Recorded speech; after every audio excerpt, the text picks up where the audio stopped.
Agama itu kalau dalam istilah tarjih, burhani, bayani, dan irfani. Nah ini yang memungkinkan kita untuk lebih leluasa untuk mengintegrasikan antara psikologi dan Islam. Burhani itu pendekatan yang tekstual. Nah kalau Muhammadiyah ditambahi kontekstual. Karena banyak orang yang pendekatannya burhani itu betul-betul tekstual. Contohnya begini, tekstual itu. Saya pernah diprotes waktu menjadi moderator. Ketika memimpin mulai acara, mari kita mulai dengan membaca basmalah bersama-sama. Lalu ada salah seorang yang protes dengan mengatakan, mohon maaf interupsi saudara pimpinan, kita ini Muhammadiyah. Tidak ada dalilnya memulai acara dengan membaca basmalah bersama-sama. Kalau memulai dengan membaca basmalah, ada dalilnya. Tetapi kalau bersama-sama, tidak ada dalilnya. Waduh, saya menyadari bahwa secara teks saya keliru. Waktu itu saya sedang memimpin Kiai Haji Juwaini. Itu adalah sekretaris Majelis Tarjih, sesepuh kita. Lalu beliau nepuk-nepuk pundak saya, berarti beliau nanti yang akan menjawab, kan saya tenang. Lalu ini kontekstualnya di situ. Orang tua ini sudah matang dalam beragama. Beliau nanya, saudara dari mana? Saya dari Jawa Barat, Pak. Oh ya, dia tahu bahwa kalau Jawa Barat lebih cenderung tekstualnya begitu, karena bau persisnya kuat. Nah lalu Pak Kiai Haji Juwaini itu bilang begini, saya setuju dengan pendapat saudara. Jadi saya salah kan? Oleh karena itu nanti kalau saudara memimpin acara, jangan dengan bahasa, mari kita mulai dengan membaca basmalah bersama-sama. Jadi cara mengajaknya, mari kita mulai dengan membaca basmalah. Nanti kan bersama-sama sendiri. Nah kan podo wae itu. Itu namanya beragama yang kontekstual. Kelihatannya salah, tapi sebetulnya kan apa salahnya? Atau juga kalau dimulai dengan membaca basmalah, nanti juga akan bersama-sama sendiri. Nah, kira-kira pemahaman agama yang seperti ini yang membuat kita lebih leluasa, saya kira, untuk berselancar ya dalam samudera keilmuan. Yang kedua, bayani. Ini pendekatan rasio, fakta, riset. Nah ini psikologinya saya kira nanti akan lebih main di sini karena banyak teks-teks atau dalam sirah yang sangat psikologis. Nah belum nanti kalau ditambah irfani, ini pendekatan dari intuisi ya, lebih dari hati nurani. Nah ketika kita bicara integrasi keilmuan, ini kan sebuah upaya untuk mencoba mensintesiskan antara kajian-kajian psikologi dengan kajian-kajian keislaman. Karena itu dalam perkembangannya, ya mulai dari Pak Malik Badri dan sebagainya itu awal-awalnya dan yang paling semangat tentu Malaysia, ada AEUM, kemudian berkembang yang sangat serius menggarap soal ini adalah Triple IT. Banyak tokoh-tokoh yang sudah mulai. Nah, konsepnya seperti apa dulu? Awal-awal, caranya begini begitu. Ya, Faruqi juga mengatakan begini begitu. Nah, kemudian mulai diupayakan, dilaporkan, baik dalam konteks disiplin ilmu, misalnya saya sosiologi, psikologi, atau dalam konteks lembaga, saya di perguruan tinggi atau bahkan negara. Nah, yang ketiga itu mulai mengkritisi konsep-konsep yang sudah dikembangkan. Nah, baru yang terakhir itu sintesis dalam banyak pendekatan tadi itu. Nah, pada kesempatan yang baik ini, saya ingin mengutip pendapat Afzalur Rahman, seorang cendekiawan Muslim dari Inggris, yang menulis buku tentang Quranic Sciences. Buku ini sudah diterjemahkan oleh M. Arifin menjadi ilmu-ilmu Al-Quran. Jadi kalau diterjemahkan menjadi ilmu-ilmu Al-Quran seperti ulumul Quran dalam tafsir, tapi aslinya judulnya adalah Quranic Sciences. Yang menarik dari Afzalur Rahman adalah nanti kalau ada kontradiksi, ada dua kemungkinan. Kemungkinan pertama, interpretasi terhadap teksnya yang belum pas, atau sebaliknya, riset akademiknya yang belum tuntas, sehingga memang masih ada kesenjangan antara wahyu dan hasil riset. Dan nanti kita akan lihat, ada banyak buku soal integrasi dan sudah artinya begini, maksud saya ini bukan sesuatu yang baru atau sesuatu yang tidak layak untuk dilakukan. Ini upaya itu sudah dilakukan dengan sangat serius oleh banyak pakar. Dulu diawali kalau kita dulu masuk psikologi oleh senior-senior yang kenceng-kenceng pasti disuruh baca psikolog muslim di lubang buaya. Saya termasuk korban dari Malik Badri. Saya cerita kemarin ke Pak Hatta, saya masuk ke Bulak Sumur itu lalu jadi korbannya Malik Badri. Kenapa saya menyebut korbannya Malik Badri? Karena kalau baca bukunya Malik Badri, psikologi itu salah kabeh. Mulai dari Freud, macam-macam itu salah kabeh.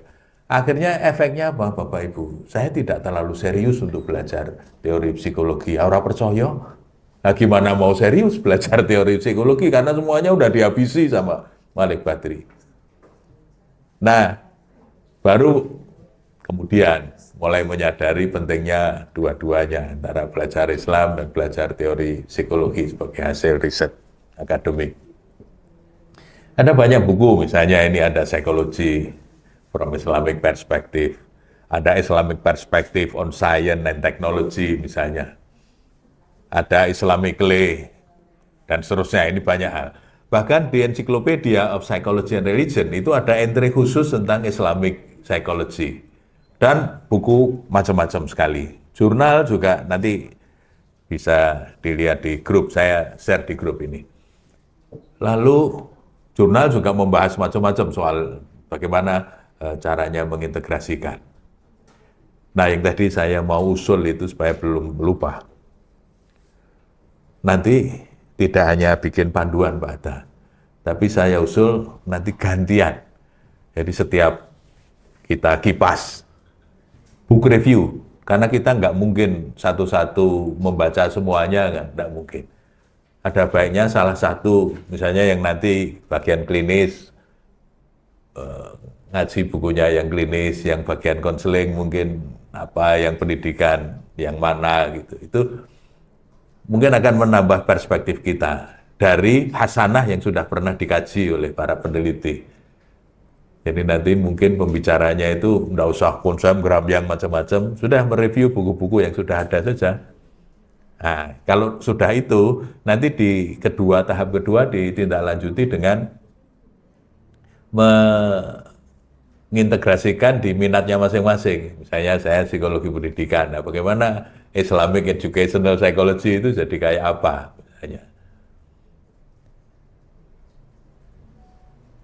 Nanti direview oleh teman-teman, baru nanti diakhiri dengan workshop secara lebih komprehensif. Tapi biar mulai saja dulu, sambil belajar, kita saling mengumpan.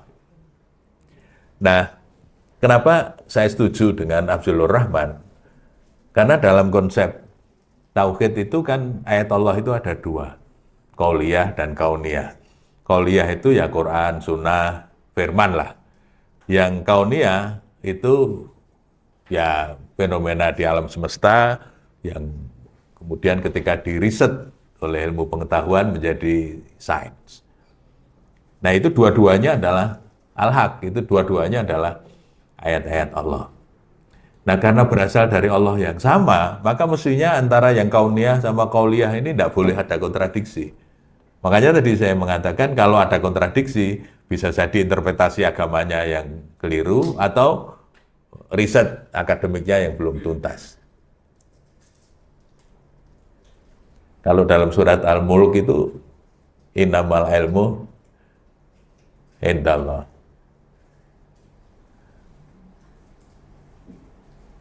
Nah, konsep Tauhid itu ada zat, sifat, af'al, dan asma. Maka kalau kita lihat dalam pengembangan integrasi tadi, maka dua-duanya harus kita tekuni memang. Karena fenomena yang terjadi di alam semesta termasuk perilaku itu juga ayat-ayat Allah. Bahkan Al-Ghazali itu dengan sangat tegas mengatakan seluruh pengetahuan manusia dalam bentuk sains itu diambil dari samudera af'al. Af'al itu maksudnya perbuatan Allah. Nah, maka kalau kita basisnya tauhid, maka tidak ada keraguan untuk mengintegrasikan kedua-duanya. Harapannya mudah-mudahan nanti menjadi lebih produktif. Psikologi kita itu akan menjadi lebih holistik, lebih produktif. Di lapangan itu kan kita ini ada yang kuat di studi Islamnya, ada yang kuat di studi psikologinya. Nah, makanya kerjasama dari kedua sayap ini harus lebih intens. Jadi secara kontekstual kita harus bisa memahami ayat-ayat qauliyah, tetapi sebagai ilmuwan yang religius itu juga bisa mengkaitkan tadi kesadaran ilahiyah itu dengan setiap kajian-kajian psikologi. Nanti saya ingin menyampaikan beberapa contohnya. Ada Qur'annya, ada hadisnya misalnya, atau pemikiran tokoh-tokoh Muslim terdahulu atau yang modern. Sementara kalau kita mengkaji agama, psikologinya juga masuk. Jadi dialektika dari kedua sayap ini memang harus terus didialogkan. Tantangan yang paling nulis tantangan jadi tangan. Tantangannya begini, ini soal metodologi, karena yang firman ini kan deduktif, sementara yang riset itu kan induktif. Makanya kalau dua ini terus didialogkan akan menjadi sangat kaya. Kita memiliki dua sumber yang lebih komprehensif. Karena kalau cuma kita belajarnya psikologi saja, ya sumbernya hanya dari riset induktif itu, dari lapangan. Sementara kalau kita cuma studi Islam saja, itu lebih banyak deduktif kan. Cuma dari satu sisi, tapi biasanya dukungan riset di lapangannya kurang memadai. Oleh karena itu diperlukan pemahaman di kedua sisi, di kedua sayap. Islamnya ya harus kencang, psikologinya juga pemahaman tentang teori-teori psikologi juga harus bagus. Nah, oleh karena itu tadi saya menyampaikan, saya mengapresiasi yang sebesar-besarnya bagaimana kita terus secara berkala untuk mengupdate pemahaman kita menyangkut dua hal itu.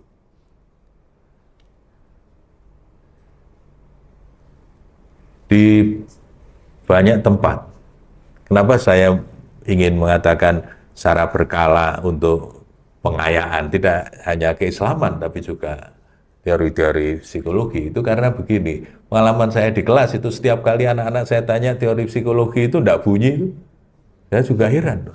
Padahal udah semester sekian ditanya ini gimana? Enggak ada yang pas bisa menjawab dengan meyakinkan itu. Wah, ini berarti podo aku biyen. Nggak serius belajar teori psikologi. Padahal sudah lulus. Kalau ada koreksi-koreksi, kalau ada yang nggak pas dengan prinsip-prinsip Islam, itu juga sebaliknya. Nah, bagaimana supaya lebih terintegrasi? Pendekatannya harus lebih holistik. Mungkin nanti bisa dengan tim teaching, kalau mana yang saling melengkapi gitu ya. Kalau penugasan juga bisa integratif, termasuk nanti di penilaian. Lalu, nah kalau di kita, misalnya kita mencoba mengkaitkan psikologi itu dengan ayat-ayat atau hadis-hadis, dengan pendapat para ulama, dengan nilai-nilai moral, spiritual Islami, dan seterusnya. Nah, saya ingin beberapa contoh. Misalnya, ada yang baik dari sisi kauliah maupun kauniyah itu sudah nggak ada masalah. Misalnya soal peer influence. Ternyata di dalam Islam itu ya Nabi bilang ar-rajul itu ala dini khalilihi falyandur ahadukum mayu khalilu. Di riwayat yang lain bukan rajul tapi almar'u. Sama saja lah. Pokoknya orang itu akan banyak mengikuti aturan kekasihnya dalam tanda petik, artinya teman dekatnya. Maka pilih-pilih siapa yang mau dijadikan teman, yang mau dijadikan dalam tanda petik khalil, kekasih. Penjelasannya dalam syarahnya begini, jika seseorang menjadi teman dekat atau sahabat, itu dia akan menyerupai teman dekatnya itu, baik dalam akhlak, sifat, juga ibadah. Nah, kira-kira kan itu kan sama kalau kita menerangkan tentang peer group, tentang macam-macam itu, pengaruh teman sebaya. Tapi ada juga yang berbeda, misalnya begini, kalau Paul Stoll menjelaskan soal adversity quotient, itu pasti mulai dari quitter, camper, climber. Tapi kalau kita lihat surat Fatir ayat 32, itu pembagiannya bukan apa quitter, camper, dan climber, tapi ad-dhalim, al-muqtasid, as-sabiq. Ad-dhalim itu al-jahil, al-jahil itu al-muta'alim, al-muta'alim, as-sabiq itu al-alim. Jadi orang itu bisa dibedakan menjadi 3 level. Level pertama, kalau yang tadi disebut quitter, kalau yang ini disebut al-jahil, orang yang masih bodoh. Kemudian orang yang mau belajar dan orang yang pinter, al-alim, orang pinter. Apa cirinya orang yang masih bodoh? Kata dalam tafsir Al-Qurtubi itu, alladzi jauh indal bala, orang yang terlalu banyak mengeluh ketika menghadapi kesulitan. Kan sama saya, quitter kan ini, ada mirip-miripnya, bahwa kalau ketemu saya ngangel gitu cenderung lari, flight, terlalu banyak mengeluh. Yang kedua, al-muqtasid, itu cirinya al-muta'alim tadi adalah as-sabir al-bala, orang yang sudah bisa mengontrol emosinya, bisa bersabar ketika menghadapi kesulitan. Nah, yang disebut oleh Paul Stoll sebagai climber, itu kalau dalam bahasa Al-Qurtubi adalah as-sabiq. Sabiq itu apa? Al-mutaladid bil bala, orang yang sudah bisa menikmati kesulitan. Ya, climber gitu, dia terus naik sampai ke puncak apapun yang dia alami, dia terus tetap naik. Itu yang dalam bahasa agama disebut al-mutaladid bil bala. Nah, bagaimana mensintesiskan, ini ada ayat, tafsirnya begini, ini ada adversity quotient, Paul Stoll bilang begini, ini kan kalau dikombin kan jadi menarik, jadi indah. Satu sumbernya riset, satu sumbernya firman. Soal kebahagiaan juga misalnya, ini yang agak berbeda. Kalau kita bicara SBB, Utep Dinner misalnya, itu selalu yang disampaikan itu kan bagaimana evaluasi kognitifnya yang disebut dengan life satisfaction, dan kemudian bagaimana komponen afektifnya. Kalau positif afeknya lebih banyak dari negatif afeknya kan berarti dia happy. Kalau evaluasinya itu memuaskan, nah itu dia happy. Jadi ada dua indikator itu. Tapi problem di dimensi dari Dinner dan teman-teman ini kan di yang pertama itu life satisfaction. Problemnya life satisfaction itu kan orang dikatakan puas kan kalau kebutuhannya terpenuhi. Nah, dalam realitas kan kira-kira banyak hal yang tidak tercapai, yang tidak terpenuhi kan, apalagi bagi perfeksionis. Kenapa banyak yang stres? Karena semakin tinggi kebutuhannya, semakin banyak yang tidak terpenuhi, maka kemudian dia merasa sangat berat hidup ini. Nah, berarti kalau dalam perspektif Dinner, kebahagiaan itu hanya kadang-kadang. Kalau pas terpenuhi, pas positif ya bahagia, kalau pas enggak ya tidak bahagia. Akhirnya kalau dalam perspektif ini, banyak orang yang dilihat dari SBB-nya memang tidak bagus. Karena banyak yang mengecewakan tuh dalam realitas kehidupan itu.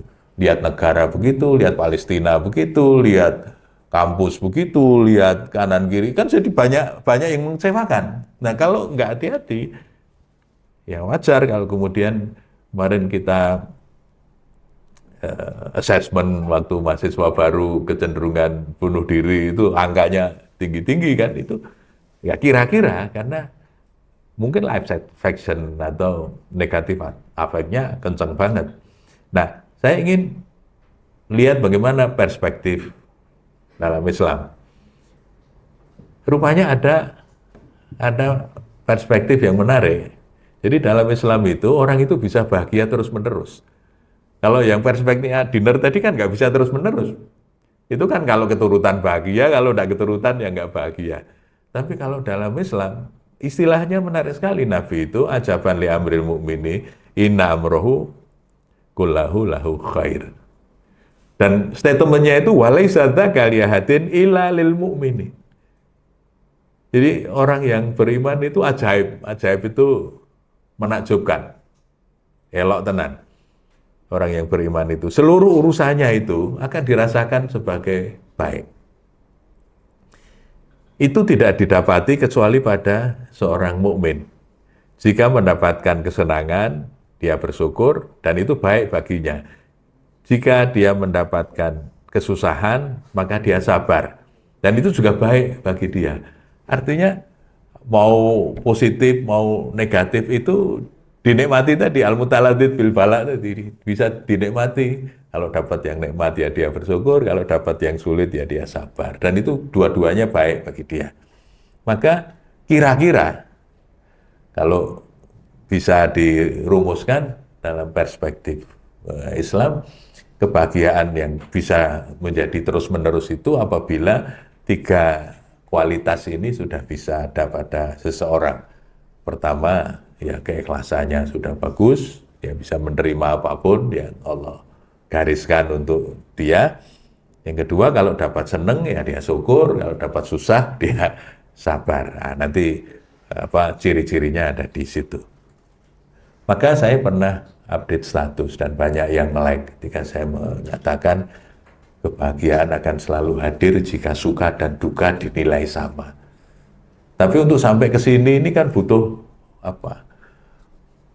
Butuh riadoh ya, butuh latihan spiritual untuk bisa menerima baik yang positif maupun yang negatif itu dalam in the more positive light.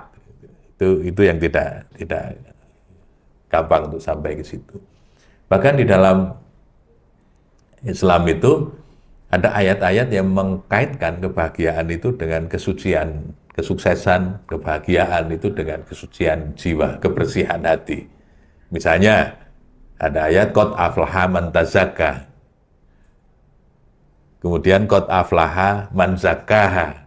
Itu semua mengatakan kalau hatimu bersih, kamu akan happy. Jadi kebahagiaan itu ada kaitannya dengan kebersihan hati. Oleh karena itu, Imam Ghazali, saya juga Buya Hamka, dalam tasawuf itu ada 3 cara untuk membersihkan dan memperbaiki diri. Pertama yang disebut dengan takholli, yang kedua adalah tahalli, yang ketiga adalah tajalli. Apa yang dimaksud dengan takholli?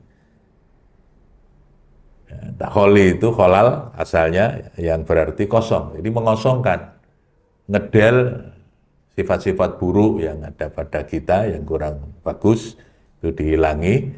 Kemudian setelah dihilangi, dikosongkan, diinstal ulang, itu yang namanya tahalli. Dihiasi dengan sifat-sifat yang lebih positif, yang lebih sehat. Nah, baru kalau sudah sampai di situ nanti akan muncul apa yang disebut dengan tajalli. Ya, jalla itu artinya muncul atau tampak. Bahkan di dalam tasawuf, tajalli itu merujuk pada manifestasi atau penampakan kehadiran Tuhan di dalam hati. Jadi kita itu merasa selalu terkait, selalu. Nah, kalau sudah begini, amanlah dunia. Tapi untuk sampai tajalli, tapi langkahnya itu tadi harus takholli dulu, baru tahalli. Ini kata tasawuf. Nah, saya kira begitu Bapak Ibu sebagai pengantar bahwa menurut saya kita tidak perlu ragu-ragu karena sumbernya itu dari satu, semuanya dari Allah. Baik itu yang disebut dengan qauliyah, yang kedua adalah kauniyah. Nah, tinggal secara teknis bagaimana kita mengcombine, mensintesiskan kalau kata Bloom itu antara dua sumber ini sehingga kemudian menjadi saling melengkapi. Maslow saja ketika sekian lama di bukunya itu, di ujungnya itu adalah aktualisasi diri. Tapi kan pada akhirnya ketika dia tua, ketika dia sudah mulai lebih, ya sudah lebih matang gitu, kan dia tambah satu lagi, tidak sekedar aktualisasi diri, tapi peak experience atau self transcendent. Jadi akhirnya pada akhirnya juga spiritualitas juga dia. Kebutuhan yang paling tinggi itu ternyata peak experience atau self transcendent. Nah, karena orang kalau sudah mulai sampai bisa di situ, perspektif dia akan jauh lebih luas yang kita biasanya menyebutnya sebagai helikopter view. Kita bisa naik karena transcend dan kemudian melihat konteks, melihat naik turun atas bawah, itu lalu memahami segala sesuatunya menjadi lebih terintegrasi. Nah, oleh karena itu Bapak Ibu, konsep integrasi ini menurut saya harus kita seriusi supaya tadi bagaimana mengkaitkan antara konsep psikologi yang hasil riset di lapangan dengan ilmu-ilmu keislaman yang secara deduktif tadi diturunkan dari firman-firman Tuhan. Dalam bahasa Pak Amin Abdullah istilahnya integrasi, interkoneksi. Jadi saling berjalin berkelindan karena memang sumbernya berasal dari Tuhan yang sama, sehingga saling memperkaya, saling melengkapi. Karena di lapangan kita sering menemukan ada yang sudah cocok, ada yang masih kurang sedikit, atau ini nambah sedikit, ini lebih ada cara-cara yang lebih operasional dari psikologi, misalnya prinsipnya dari sini tapi operasionalisasinya dari sini. Itu yang akan memperkaya. Saya kira pengalaman saya di lapangan juga begitu, ketika Islam dijelaskan dengan perspektif psikologi itu lebih masuk. Atau psikologi ditambah dengan spirit keislaman itu ternyata juga lebih manis. Mungkin begitu pengantarnya, nanti bisa kita lanjutkan dengan diskusi. Terima kasih. Assalamualaikum warahmatullahi wabarakatuh.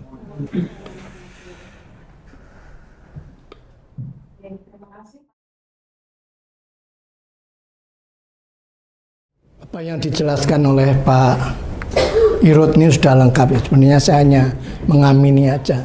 Itu amin gitu, ada beres. Yang jelas sebenarnya kita ini sudah mengamalkannya. Apa yang menjadi ilmu kita, kajian kita, minat kita, passion kita di psikologi. Dengan agama yang kita anut, dengan buku referensi yang utama yaitu Al-Quran dan Hadis, itu sudah kita lakukan. Ini terbukti. Saya datang ke sini itu kira-kira 4 hari yang lalu. Ada satu ajaran, kalau kita itu bekerja sebelum keringatnya dingin, itu dikasih honorarium. Ya kan? Malah belum berkeringat. Malah kedinginan sudah dikasih honorarium. Nah, apa enggak hebat? Nah, ini satu. Ya toh Pak? Nah, iya. Jadi nampaknya apa yang telah kita lakukan maupun apa yang akan kita lakukan ini akan menjadikan sesuatu yang bukti bahwa yang namanya implementasi, integrasi keilmuan psikologi dan ajaran Islam ini sudah kita lakukan. Hanya kita menguatkan, kemudian tadi kalau Pak Irut, kita harus ada pendekatan-pendekatan ilmiah, fakta, ya ada burhani, ada bayani, kemudian yang satu irfani. Ya tinggal itu aja kita lakukan, sehingga ya, penelitian-penelitian yang kita lakukan ini ya bisa menjadikan suatu penegasan. Sisi lain dari perilaku kita, ada lesson learn yang kita rasakan, itu juga menjadikan suatu konsep yang ada. Nah, ini saya namanya Nur Rahman, itu pensiunan dari Fakultas Psikologi UGM. Nah, karena dosen di sini hanya honorer gitu ya. Nah, apa yang dimaksudkan dengan integrasi keilmuan psikologi dan Islam ini, saya tak berdiri aja ya. Jadi kalau kita lihat integrasi keilmuan psikologi dan Islam, ini adalah suatu pendekatan yang berupaya menggabungkan prinsip-prinsip psikologi modern dengan konsep-konsep nilai ajaran dengan perspektif Islam. Tinggal nanti kalau kita lihat di dalam, karena judulnya atau informasinya tidak diberikan, kalau di perguruan tinggi Muhammadiyah itu gimana ya. Nah, jadi sekarang ya saya akan itu mengarang saja. Kalau salah nanti kan dibenarkan oleh Rektor UMY. Jadi di dalam Muhammadiyah itu sudah ada, ya, ada anggaran dasarnya, rumah tangganya, ada ya kepribadian Muhammadiyah sampai kepada sikap hidup Islami di Muhammadiyahnya, itu ada. Tidak harus dihafal, tapi diwujudkan, dilaksanakan. Kalau kita lihat perjalanan yang ada ini, beliau-beliaunya yang membuat itu dan menjadikan pegangan sampai sekarang di Muhammadiyah ini, orangnya hebat-hebat sekali ya. Kalau pendidikan yang ada aja, Kiai Jamal Dahlan kan enggak S3, tapi kalau di Tera itu S4. Ya. Kiai-kiai itu S4 semua. Hebat-hebat, futuristik dan sebagainya. Nah, kembali lagi, tujuannya apa? Untuk memberikan pemahaman yang lebih komprehensif mengenai perilaku manusia, kesejahteraan psikologis, serta kesehatan mental yang berdasarkan pada spiritualitas, moralitas, dan ajaran-ajaran Islam. Jadi sebenarnya psikologi ini kecil sekali. Maka kalau saya menjadi asesor di UIN itu, tetap mau menggunakan Fakultas Psikologi Islam gitu. Ya, kalau sudah di situ kan kasihan alumninya, karena alumninya nanti jadi lulusan dari Fakultas Psikologi Islam. Kalau masuk di suatu pekerjaan, itu akan bisa menjadi masalah. Loh, yang saya cari psikologi yang umum, enggak Islam.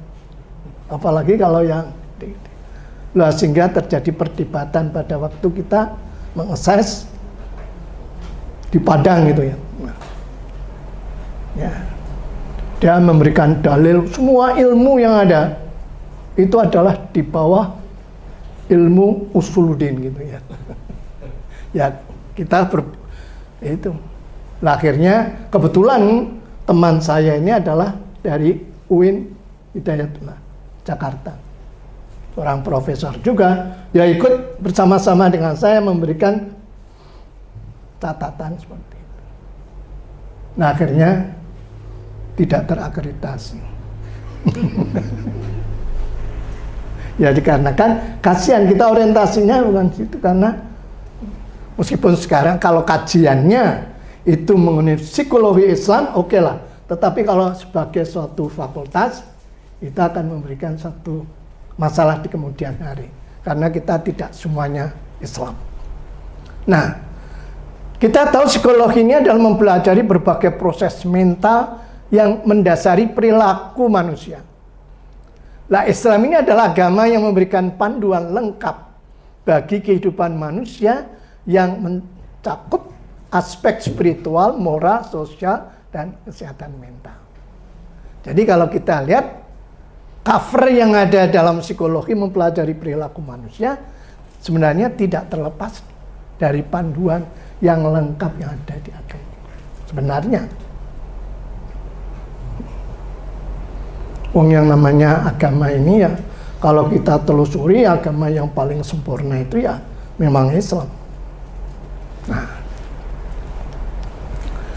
Nah, kalau kita lihat dasar konseptual integrasi psikologi dan Islam, kita bisa melihat fitrah dan psikis atau jiwa. Dalam Islam, manusia memiliki fitrah yang cenderung pada kebenaran dan kebaikan. Kemudian berkembang pada tingkatan, misalnya aja, menyesali kesalahan, Allah dan menjadi jiwa yang tenang. Irji'ila rabbi maradiyah fadkhuli fi jannati. Ini saya harus hafalkan tadi malam ya, karena saya nggak enak sama Pak Irut sama Pak Rusman. Ini non sewu ini, mohon maaf.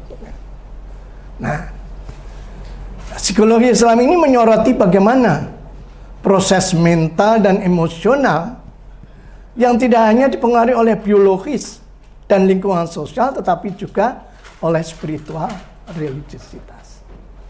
Jadi kalau kita ini belajar psikologi, apalagi nanti kita berdiri sebagai seorang terapis, tidak akan bisa terlepas nanti kita kaitannya dengan masalah agama, khususnya kalau kita ya agama Islam. Di dalam memecahkan persoalan yang ada, mengurai. Oleh karena itu, kita lihat di sini, Islam ini harus menjadi way of life-nya. Menjadi living of value-nya, landasan hidup, pandangan hidup, dan pegangan hidup. Nah, ini. Psikologi ini merupakan ilmu yang mempelajari, mengkaji proses-proses mental dan perilaku manusia. Jadi kalau kita lihat ini sekarang saya perilaku seperti ini, ibu bapak ini sama duduk tenang sambil makan makanan, ya. Jadi jangan dihabiskan boleh karena ada makan siang nanti. Perilaku yang ada, ini seperti ada yang ngantuk dan sebagainya. Kemudian tadi dari awal saya hitung dosennya psikologi, waduh itu berapa ya? Ternyata tidak memahami Pak Khairit. Nah, ini Pak Khairit ini senior itu harus, ya. Kenapa kok bisa terjadi seperti ini? Padahal dibayar ya. Apalagi dengan peraturan yang ada ini, perguruan tinggi swasta maupun BHMN yang pakai BH ya, itu harus profesor mau tunjangan apa-apa nanti harus universitas sendiri. Bayangkan, apa nggak pusing tuh rektor-rektor? Padahal mahasiswanya makin lama makin menurun karena kita masih depend on student. Tapi kalau diundang, ya nggak pernah datang. Ya kan kita tahu ya, yang sergap yang laki-laki dan perempuan, ibu-ibu ya itu. Ini kenyataan, keprihatinan kita ya. Kenapa kok terjadi seperti ini? Padahal ada apa-apanya. Ya dikasih minum, ini enak, duduk ber-AC dan sebagainya. Kasihan yang membuat Muhammadiyah, yang membuat Muhammadiyah, kasihan yang membuat UAD dan sebagainya. Ini menjadi suatu. Nah, kalau kita lihat di sini bahwa manusia ini sebagai makhluk biopsikososial spiritual, sehingga kita harus menjadi sehat. Maka dikatakan sehat itu tidak hanya dari aspek biologis saja, tapi kalau kita lihat komplit plate, kita itu sehat, kondisi komplit, fisik, mental, dan social well-being. Ya. Dan sepertinya tidak hanya absen, tidak adanya penyakit maupun keterbatasan yang ada. Ini sehat mental. Nah, kita tahu semua seperti ini. Nah, kalau kita kembali lagi nanti di dalam implementasi ajaran-ajaran yang ada, agama, kemudian psikologi, maka perilaku kita ini tidak terlepas dari apa yang kita punya ini. Ya. Ini, nah, jadi konsep sehat ini ya bisa kita lihat seperti ini. Ya, fisik, emosional, vitalitas, fisik, sosial, peran dari fisik, sosial, emosional, apa yang kita rasakan maupun kesehatan secara menyeluruh.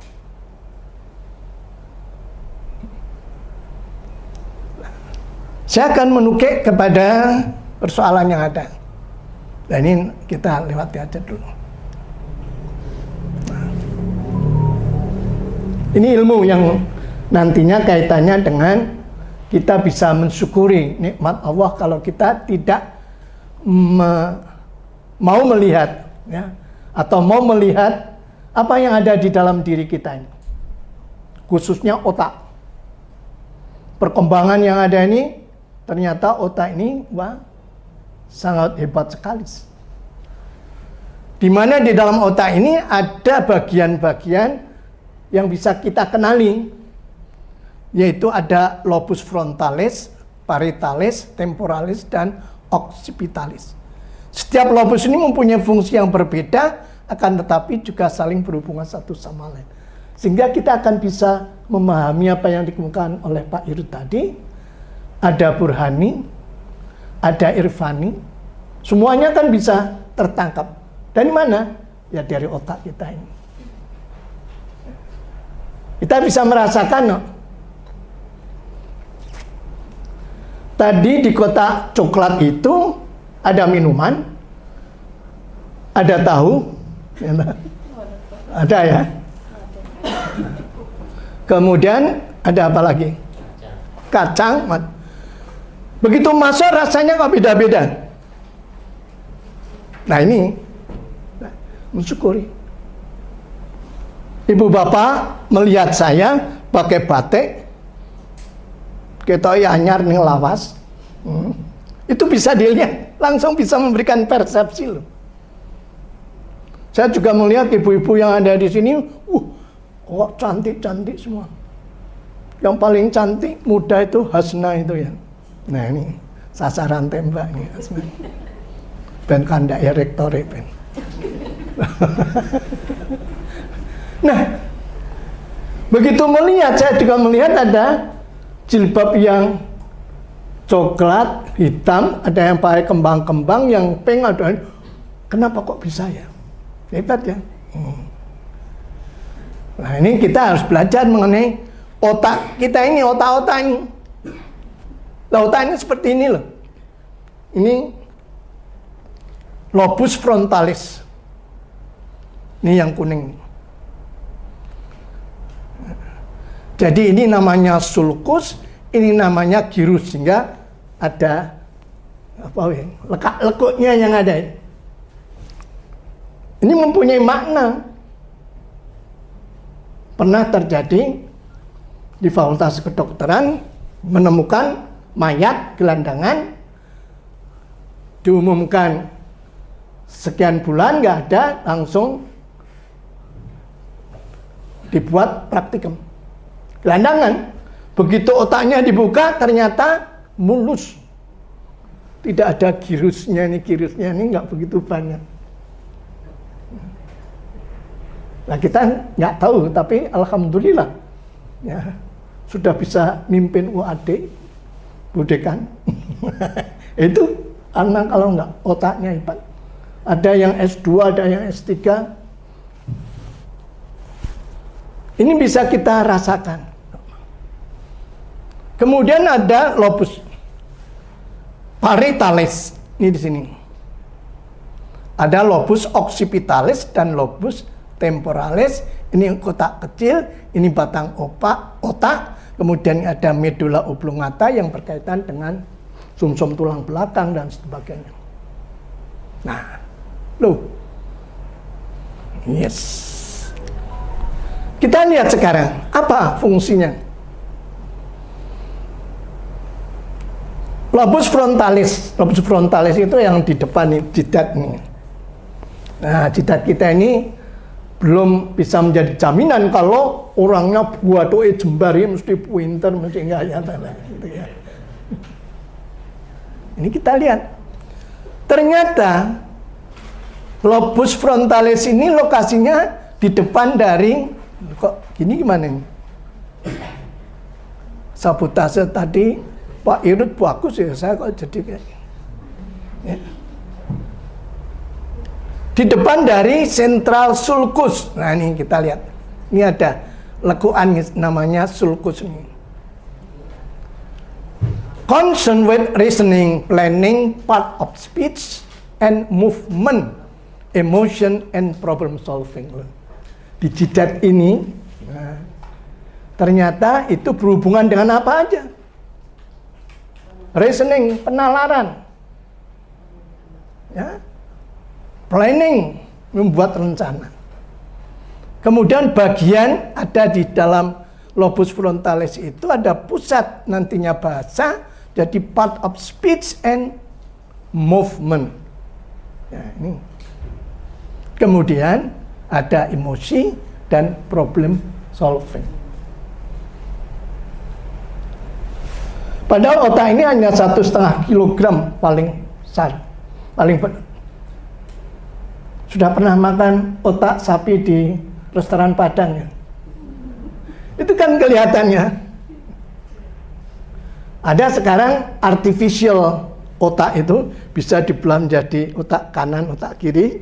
Kemudian kita untuk praktikum. Saya dulu mau beli di Amerika, harganya pada saat itu mahal sekali. $250. Sebenarnya ini karena saya mengajar neuropsikologi, ya, itu sehingga saya ingin tahu.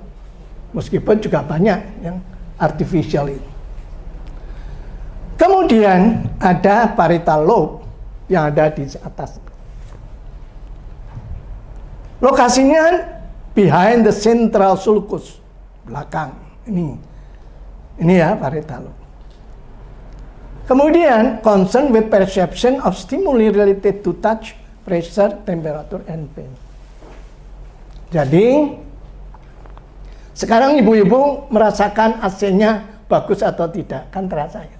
Itu lobus temporalis, parietalis. Duduknya empuk atau tidak. Kemudian tangannya di meja ini terasa keras atau tidak. Itu akan terasa sekali. Nah kalau ini korslet itu ya aneh nanti ya. Kemudian ada temporal lobe dan sebagainya. Ini kalau kita lihat lebih jauh seperti ini. Dan ini hebat sekali ya, otak kita ini. Di sini tadi ada pusat sebagian dari bahasa, di sini namanya Broca area, speech production. Ya. Bagaimana kita mengembangkan nanti implementasinya? Maka kalau ibu-ibu ini yang mengandung sering didengarkan kasidah, didengarkan Al-Quran, didengarkan ini macam-macam, itu memberikan pengaruh. Penelitian sudah banyak. Diberikan musik, diberikan bacaan Al-Quran, ternyata hatinya menjadi tenang. Kalau bahasa Arabnya, Allah bidzikrillahi tatma'innul qulub. Betul ya Pak? Jadi ternyata kalau kita zikir itu membuat hati kita menjadi tenang, ya. Lah, si bayi ini pun juga, saya nguji dan memberi bimbingan di Fakultas Kedokteran UGM, kedokteran. Satu, itu diberikan bacaan Al-Quran. Anak-anak yang di pesantren, kemudian diukur kondisi fisiologisnya, detak jantung, kemudian paru-parunya, oksigen yang ada, semuanya diukur sebelum dan sesudah diberikan perlakuan dengan membaca Al-Quran. Ternyata memberikan perbedaan yang signifikan. Kalau Bapak Ibu tahu, di sini ada Ustadz Dr. Zainal Muttaqin, ya. Nah, itu salah satunya saya yang. Kemudian ada juga yang aktivis gereja, ya. Itu juga melakukan eksperimen, tapi dengan nyanyian, namanya nyanyian Setchel, ya. Bukan Tiase atau Tiase. Jadi kalau di gereja ini kan nyanyian-nyanyian yang dinyanyikan secara bersama-sama. Ternyata itu juga memberikan pengaruh yang berbeda, perubahan-perubahan fisiologisnya. Lain. Jadi Broca ini speech production. Jadi vocabnya ini, product ini harus banyak. Oleh karena itu, bagi ibu-ibu, tapi bukan tugas ibu-ibu aja, bapaknya juga. Anak kecil harus diajari bapak, ibu, alif, ba, ta, itu. Ini vocabnya. Sehingga kalau digabungkan nanti akan bisa di sini. Ini yang bermakna, yaitu Wernicke area language atau language comprehension. Kebermaknaan dari suatu bahasa, ya, seperti kita, wah merah itu PDIP kan gitu. Merah Ibrani, ya merah ini, wah macam-macam. Putih ini suci, ya ini ada speech production, di sini ada Wernicke atau language comprehension. Nah, ini implementasinya di dalam ajaran Islam harus diberikan. Maka kalau belajar ngaji, kecil-kecil itu anak kecil-kecil wah udah pinter ngajinya, ya, makhrajnya, apanya, kemudian pendek, panjangnya, kemudian apa lagi yang Al-Quran ini Pak? Tajwidnya. Ya. Tapi kalau sudah tua-tua segini nih, segini-gini itu ya ada yang umur 20-an, 30, 40, 50, 60. Pak Ibu tuh 60 belum ya? 17. Oh, kelihatannya ya. Kalau saya ini sudah 7 Up minumannya. Wah. Jadi Bapak kan masih air putih, Coca-Cola. Saya sudah 7 Up karena 70 ke atas. 7 Up. Nah, kita bisa melihat di sini. Lobus ini. Frontalis. Ini kalau dilihat dari sini, ini berarti otak sebelah kiri, ya, yang sana sebelah kanan. Ini sebelah kiri, otak kiri. Frontal lobe itu receive and coordinate message from all the lobes, as well as being responsibility for motor control, speech production, and higher function. Jadi Pak, ada ajaran, saya nggak tahu nih keputusan majelis tarjih ada nggak. Kalau sujud, jangan cepat-cepat untuk diangkat, ya. Karena apa? Darah yang ada itu akan menuju ke lobus frontalis ini. Padahal darah itu membawa macam-macam. Salah satunya adalah oksigen. Sehingga seger. Maka orang-orang yang sujudnya baik, sholatnya baik, itu seger-seger semua. Tidak layu sebelum berkembang. Apalagi kalau ada di sininya hitam-hitamnya, itu sujudnya memang bagus sekali, lama. Doa apa aja yang dipanjatkan. Sekarang kita lihat aja, siapa di antara kita ini doa-doa pada Allah yang belum dikabulkan? Coba. Putranya kan tambah terus ya Bu ya. Sudah. Sekarang doanya ya bagi anak yang soleh solehat. Dikabulkan nggak? Dikabulkan kan? Insya Allah. Ini yang. Jadi kalau kita ini sujud nampaknya. Maka penelitian UIN Surabaya itu, karena pernah satu kamar dengan saya pada waktu akreditasi di hotel, itu dia cerita bagaimana salat tahajud itu memberikan apa pengaruh ini macam-macam ya. Ini terjadi ya. Jadi kalau kita lihat, kita sholat itu mengaktifkan semuanya. Yang belum saya ketahui dengan mantap, ini loh, lobus occipitalis atau oks belakang, matanya di depan. Gimana ya Allah kok memberikan ini?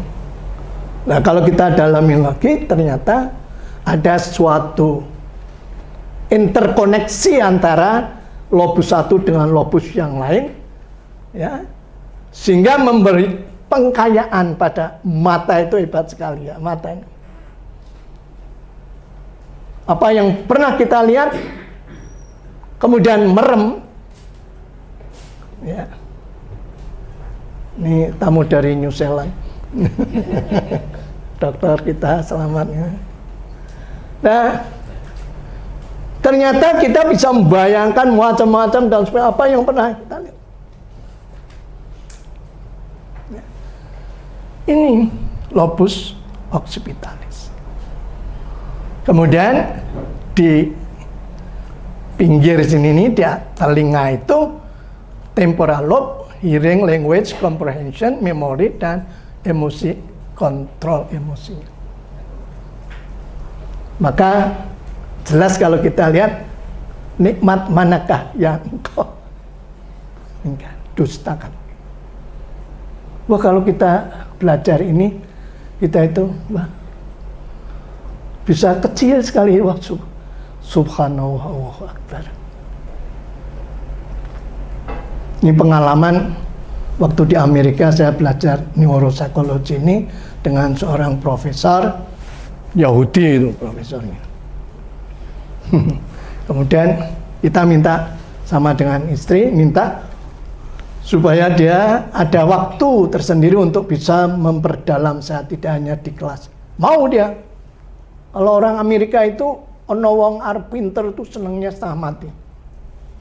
Kalau di Indonesia ono wong arep pinter, nah iso aja pinter. Ya kan? Wah itu pengalaman saya nih. Wah, saya bawa anak dua. Wah perlengkapannya dari kanwil dari sini, wah banyak sekali. Sampai di sana ditanya mau masuk kelas berapa. Kalau saya mau bohong, saya naikkan itu ya bisa. Wah anak saya kelas ini, oke. Mau masuk sekarang atau besok? Gak ditanya apa-apa.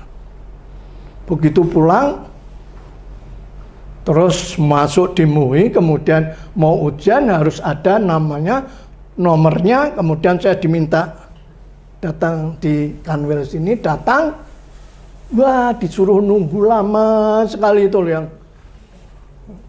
Setelah itu saya bilang sama sekretarisnya, mau itu tolong bapaknya, itu ada tamu, ada ini yang mau menghadap. Terus bapaknya datang, itu saya duduk dengan Bu Sofi di situ, dia datangnya sendanga itu, waduh. Ya, itu masa, Begitu masuk dalam, tanya-tanya, diseneni. Bapak ini kok nggak bertanggung jawab? Gimana kalau anaknya nanti nggak punya ini?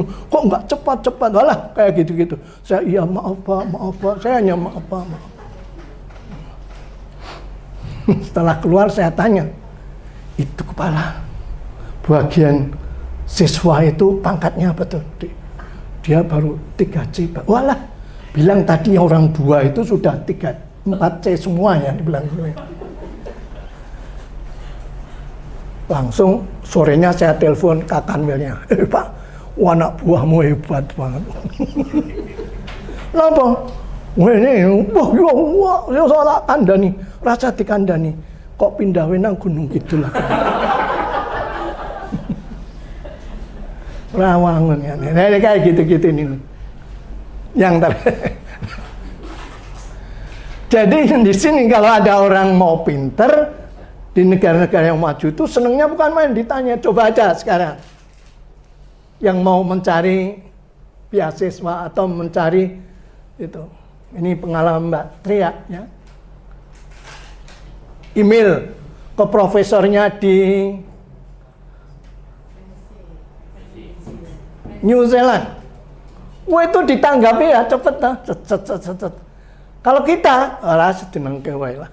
Nah, ini yang terjadi. Ini betul-betul terjadi loh, kita rasakan dan saya melihat dan maka dulu saya jadi konsultan di Dikbud itu ya kalau ketemu guru-guru kumpul se-Indonesia ya tak tembak di event ya.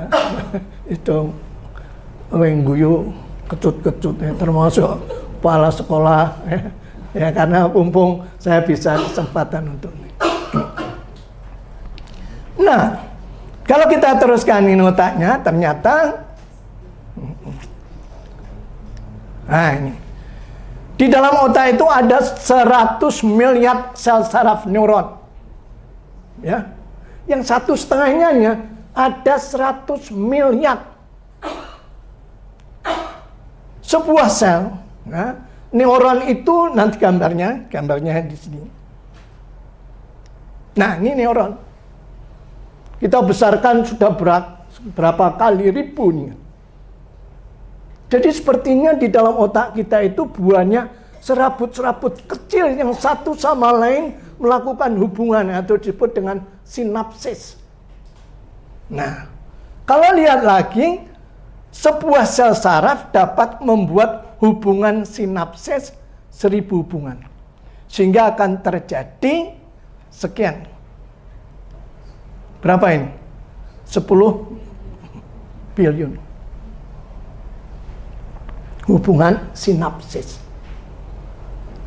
Saya lihat Bu Leli, Bu Dekan, oh jilbabnya putih, pakai tas-tasnya itu Pak, bawa minuman sendiri, cepet aja, set. Oh hebat, enggak hebat. Ini otak kita. Alhamdulillah kita ini tidak korslet sampai saat ini. Waduh, sel saraf neuronnya itu banyak sekali ya. Nah ini kalau kayak gini kita bersyukur sekali. Ya. Nah, untuk bisa bagus isinya di dalam tadi lobus-lobus yang ada, 4 lobus yang ada di otak kita, maka yang namanya pengalaman, pendidikan, dan gaya hidup yang berbeda membuat otak menjadi berbeda. Nah ini kalau kita mengkaji sekarang itu kok berbeda ya. Anak-anak milenial yang lahir tahun 80 sampai 98 ya. Di sini masih ada ya milenial. Ini pengalaman yang ada ini semuanya instan. Nah, kalau saya dengan Pak Irut ini merasakan anggar hari raya minta baju aja disemayani setahun, so nak rio ya Pak Irut. Jadi ada proses pengalaman menunda kepuasan. Lah sekarang itu enggak kok. Mau beli baju langsung, wah tek untuk Tokopedia datang, wah sudah mau COD maupun bayar.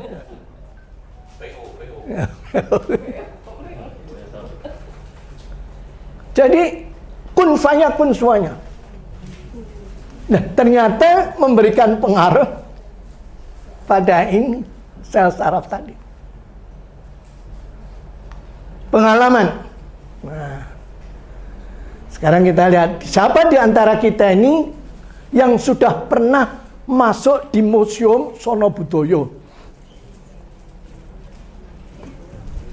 Ada yang ya Jogja sudah pernah masuk Museum Sono Budoyo? Saya yakin pasti ada yang belum pernah masuk. Kalau ke Gembiraloka sudah pernah ya, tilik, saudara, kakak. Museum-museum itu memberikan informasi kepada kita yang itu akan memberikan pengaruh.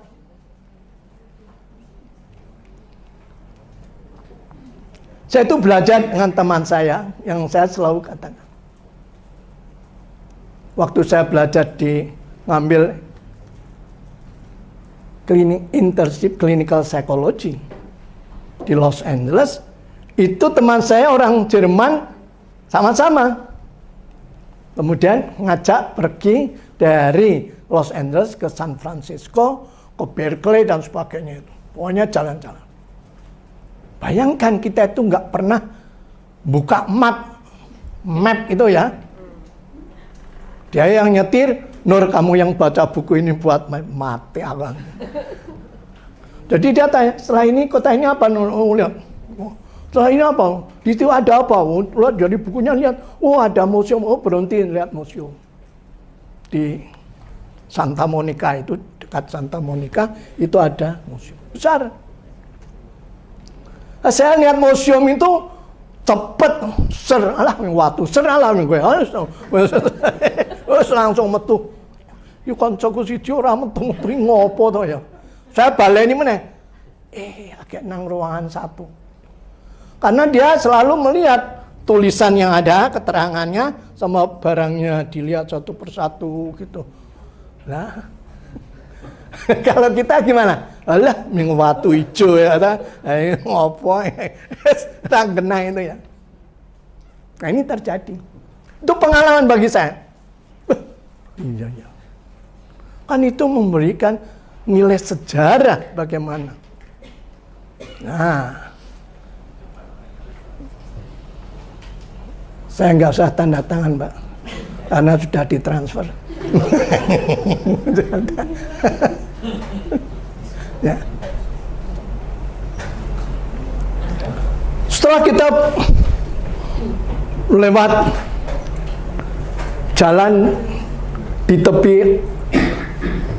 Atlantik itu ya, Laut Atlantik, kemudian pulangnya yang di dalam lewat itu tadi ada Stanford University, mampir lihat dalam perpustakaan ini, makan-makan di situ.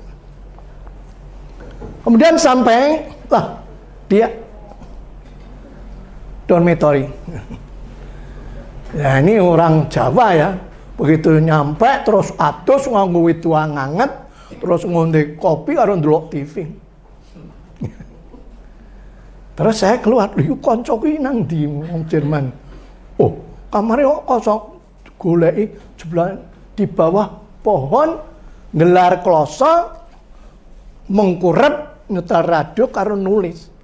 Ternyata perjalanan dari Los Angeles sampai San Francisco kemana-mana dan sebagainya ditulis kabeh tuh. Nah kita kan enggak ya, karena modelnya itu apa? Tutur ya, cerita. Gitu. Nah ini menjadi pelajarannya bagi kita. Jadi nanti akan memberikan otak kita informasi-informasi, pengalaman, pendidikan, ya, kemana-mana dan sebagainya, gaya hidup, nah, ya, cara makannya dan sebagainya. Ya. Misalnya seperti saya itu, kotak coklat itu wis tak entekeng. Langsung. Karena ndak kesusul suguhan sing liyane kan gitu. Astagfirullah. ini hanya. Jadi gaya hidup membuat otak menjadi berbeda. Dulu saya SD naik pakai baju ke susu bunyi potol ya peniti wae ya. Itu berani. Nah, kalau sekarang apa mau anak kita kasih peniti? Nggak mau. Anak saya itu disapen pakai sepatu nih mengkap itu. Tak taleni wae. Itu kalau cerita ya saya bisa memberikan, tapi supaya dia merasakan. Ini akan memberikan. Ini berbeda ya dengan anak sekarang itu kan ya seperti Bu Aulia ini. Kalau dilihat Bu Aulia ini coba aja jilbabnya berapa di rumah. Anak kayak toko jilbab. Ya Bu Aulia ya. Karena saya pernah ke rumahnya itu jilbabnya dijereng kabeh.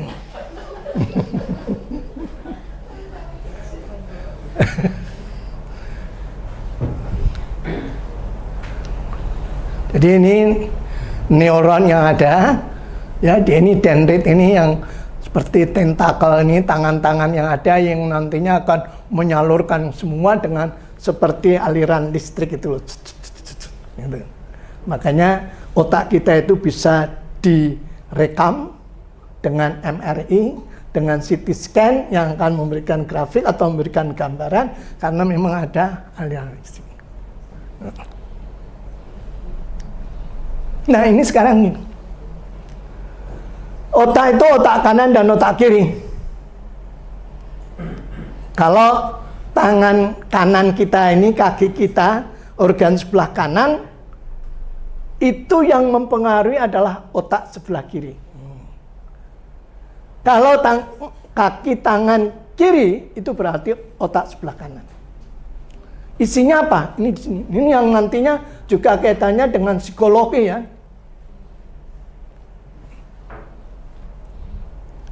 Contohnya ini otak, ini yang di sini adalah kiri, di sini kanan.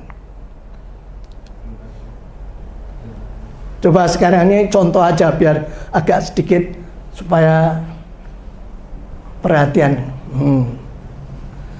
Coba tangan kita diginikan. Nah, sekarang diginikan. Set. Ini, dah ya. Sekarang ibu jari kita ini yang kiri di atas atau yang kanan di atas?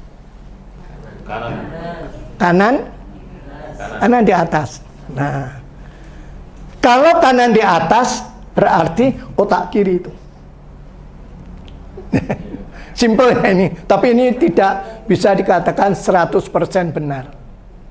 Hanya mau menunjukkan kalau kanan itu otak sebelah kiri. Lah otak sebelah kiri ini apa isinya? Spontaneous speaking and writing. Nah, suruh ngomong, suruh nulis. Wah, ini biasanya wanita ya. Begitu duduk, ngomong aja. Kalau baru jatuh cinta untuk nulis di agenda, wah, matamu berbinar-binar ya. Merah karena belekan, ya beda lagi, sakit mata ini ya. Itu bisa panjang lebar, kirim WA juga panjang, tapi laki-laki biasanya tidak seperti itu, Lening.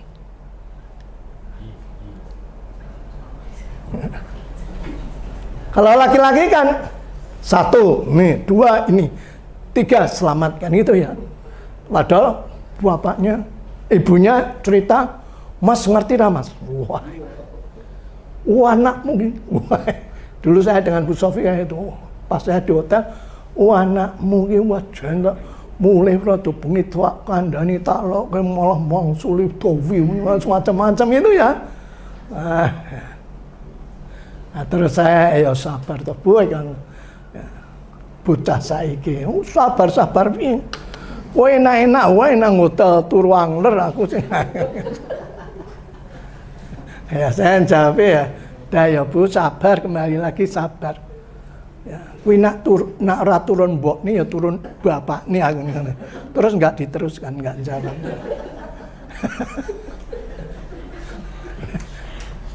Lah ini yang terjadi. Respond to complex comments. Ya, biasanya ini wanita, biasanya yang otak sebelah kiri ini.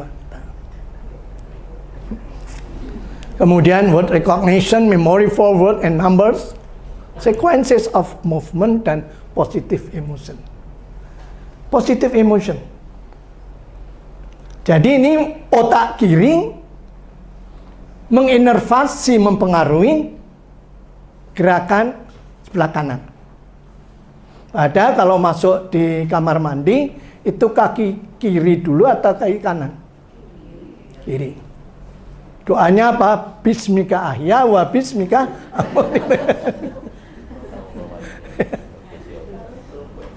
Allahumma inni a'udzubika minal khubuthi wal khaba'ith. Kiri masuk. Kalau keluar kaki kanan. Nah, kalau masuk kiri. Nah, emosi yang di sini. Negative emotion. Kalau ada saya ajak salaman, tangan kanan. Dari kecil sudah diajari kudu tangan orang. Ya dikarenakan ajaran Rasulullah. Positive emotion. Kanan. Jadi kalau kita ini mau belajar ilmu pengetahuan, khususnya kaitannya dengan otak, kita isinya hanya subhanallah, Allahu Akbar, alhamdulillah. Jadi kita tambah pengetahuan, religiositas kita meningkat, dan kita amalkan, karena ini bukti otentik. Ya. Kelihatannya simpel ya, tetapi kalau kita pahami di dalam kita belajar sesuatu, nanti kita lihat lagi. Nah, ada pembentukan dan perkembangan karakter atau akhlak yang ada.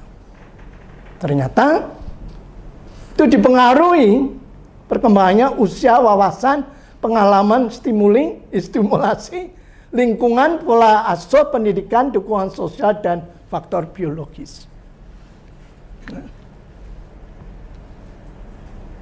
Nah, disinilah kita harus psikologi berperanan, stimulasi. Jadi yang namanya mainan anak-anak itu mesti berwarna-warni, tidak ada mainan anak itu hitam semua, nggak ada. Merah, hijau, kuning, wah, bentuknya juga ada yang bulat, ada yang S1 itu ya, S1. Ketemu saya, terus foto bersama. Terus fotonya saya kirim, maknya bapaknya, loh, bapaknya orang tuh kayak kirim foto malah, wes foto bersama. Lain pengalaman di sana. Di Jepang itu pengalaman, di luar negeri dan sebagainya, harus imigrasi, harus ini, walah, macam-macam itu memberikan warna di dalam pembentukan dan perkembangan karakter. Oleh karena itu saya selalu mengatakan, ayo dosen-dosen dan karyawan buat proposal ke universitas untuk study tour gitu. Ini pengalaman loh, ini otak. Di mana yang belum pernah ya? Kan ada agen tunggalnya untuk Pak Rektor, yaitu Hasna kan gitu, gampang gitu ya. Kimi hargonya nang ke anakmu loh Pak. Astagfirullahaladzim. Itu saya bisa ngomong di situ dengan Pak Rektor gitu lah. Ya. Ini bapak anakmu yang melu Bapak. Oh iya Bapak, ya wes langsung saya kasih tanda tangan. Nah, dengan pengalaman-pengalamannya ada, studi banding dan sebagainya, kita bisa tahu. Ya, ini memberikan self-confidence, self-efficacy, maupun self-self yang lain-lain itu ya. Ini penting. Jadi, kalau kita mau mengajari ini, biar anak itu juga, kita tahu tuh, dari si erection ini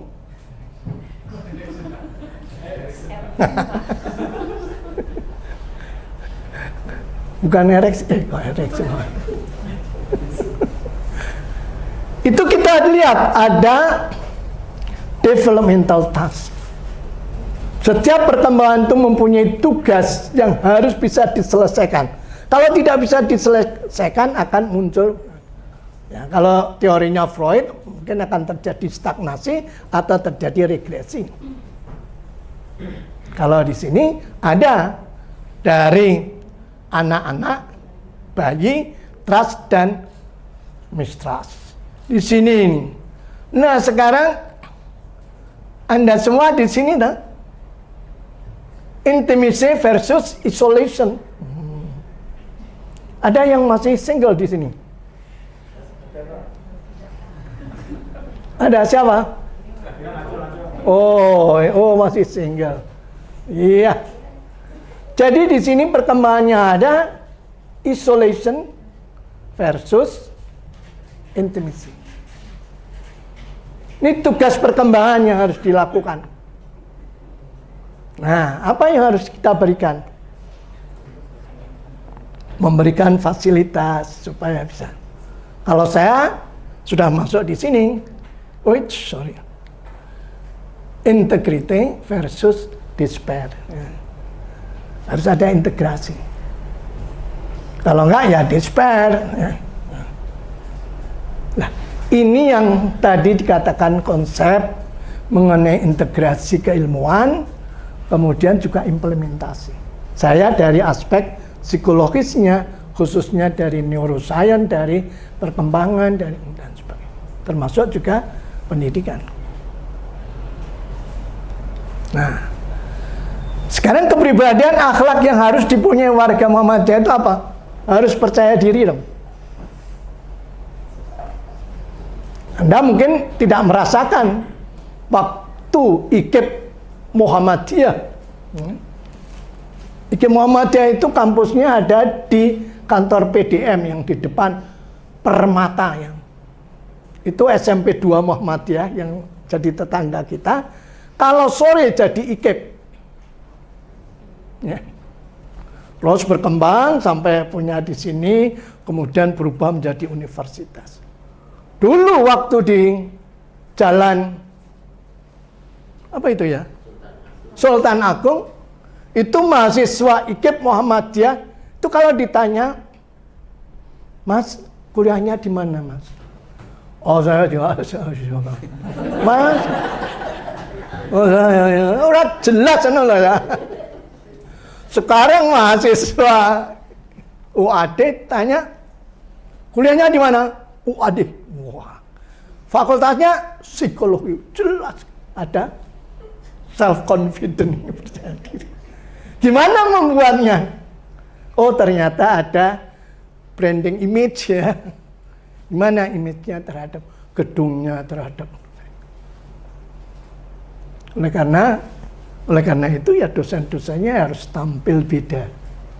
Menunjukkan ya sesuai dengan perkembangan yang ada. Kalau kita kembalikan di sini, nah di sini generosity versus stagnation. Ingin sekolah, pokoknya harus S3. Dulu saya dengan Bu Sofi, wah itu di WC sapol-pol karo kanca-kanca. Wah, kowe arep ngopo to? S3 barang wong loro. Kuwi sertifikat omahmu kok gadekke wong. Astagfirullah. Itu terjadi. Yang ngece itu tetap S2 sampai meninggal gitu. Saya itu astagfirullah. Oh iya jeneng.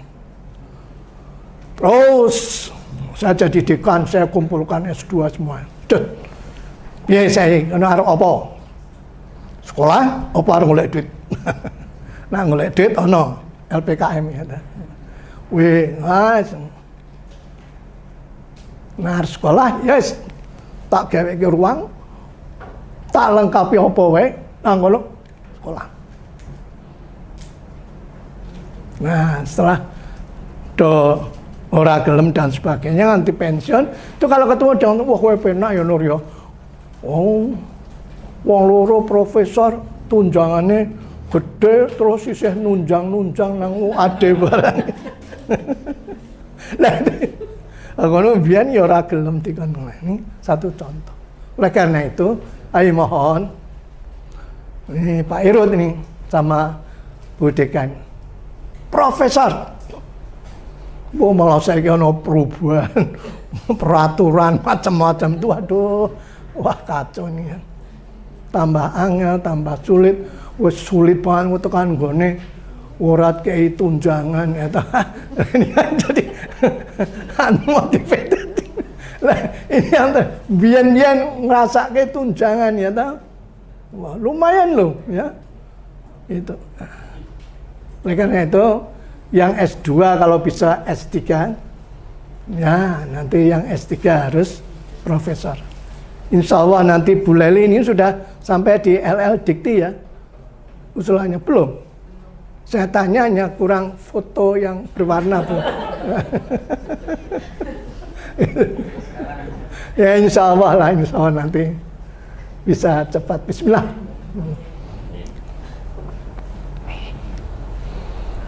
Percaya diri, bekerja keras. Nah, ikut Jokowi, kerja gitu ya. Sampai lupa yang lain-lain. Itu kalau Jokowi. Kalau kita ya bekerja keras. Tapi sayang ini ya, ada kegiatan seperti ini suatu sarana untuk bisa kita ya sharing pengalaman, sharing ilmu, kemudian bisa makan-makan sambil silaturahim. Tapi karena ini Sabtu ya, mungkin sama udah keluar kota atau keluar negeri mungkin dosen-dosennya itu yang nggak datang. Jagung. Oh Jagung, ya bisa. Oh Harin Jagung. 74 tahun masih wirawiri Jogja Jakarta. Ini tadi sudah ditelepon kalau bisa ke Jakarta besok ini dan seterusnya. Waduh. WA-WA-an untuk tiket hari Minggu saya mau ke sana, banyak yang sudah. Nah, ya saya ngonjal ambegan wae nanti tak telepon ora iso teko. Tapi harus ke sana saya. Nah. Iza masahu sarru jazu'an, apabila ditimpa kesusahan ia berkeluh kesah. Wa iza masahu khairu manu'an, dan apabila ia mendapat kebaikan ya amat kikir. Loh nak tenang. Alhamdulillah. Sampai ini mbak aja gawe riko kulon. Astagfirullah. Kalau kita ada orang yang meminta-minta atau apa, oh besok kalau saya bayaran harta KI. Ini tekan gone ya, kondisi. Lah ini, kalau mendapatkan suatu kebaikan ya amat kikir. Illal musallin, kecuali orang yang mengerjakan sholat. Tapi sholatnya bagaimana? Allazina hum an sholatihim zaimun, yang mereka itu tetap mengerjakan sholatnya tepat waktu dan khusyuk. Sholat berarti bisa menghapus dan sehingga ini salah satunya untuk memberikan terapi sholat. Dulu di Solo itu ada siapa tuh ya? Salah satunya ada dosen UMS itu belajar sholat yang khusyuk. Karena betul-betul wong kita itu setelah sholat kan jadi tentram ya. Apalagi kalau sholat Isya langsung bleksek itu enak banget. Tidak ada beban rasanya. Senang sekali. Belum di dalam kita melafalkan apa yang ada, mengartikan apa bacaan-bacaan yang dalam sholat itu. Nah. Kemudian sholat, kegiatan religius, spiritualitas. Ini kita bisa melihat bahwa sesungguhnya sholat itu dapat mencegah perbuatan keji dan mungkar. Ingatlah kepada Allah, pasti hatimu menjadi tenang. Doa itu akan memberikan pengaruh pada fungsi-fungsi fisiologis dan membuat orang menjadi tenang. Nyanyian rohani yang dilantunkan bersama ataupun individual akan memberikan perubahan fisiologi, jantung berdetak atau mengaktifkan sistem saraf parasimpatis, bukan sistem simpatis. Nah, ini yang terjadi dalam diri kita. Kalau kita, ya ini semua ada di otak kita ini. Korteks cerebri, talamus, hipotalamus, kemudian ada posterior hipotalamus, anterior hipotalamus, ya. Begitu kita mengalami stres, masuk oleh talamus, ini sebagai merilai, semua masuk di hipotalamus. Di bagian anterior hipotalamus, itu mempengaruhi endokrin sistem, jadi hormonal. Kalau yang posterior hipotalamus, itu akan mempengaruhi autonomic nervous system. Sehingga begitu kita mengalami stres, endokrin sistem ini juga akan terpengaruh.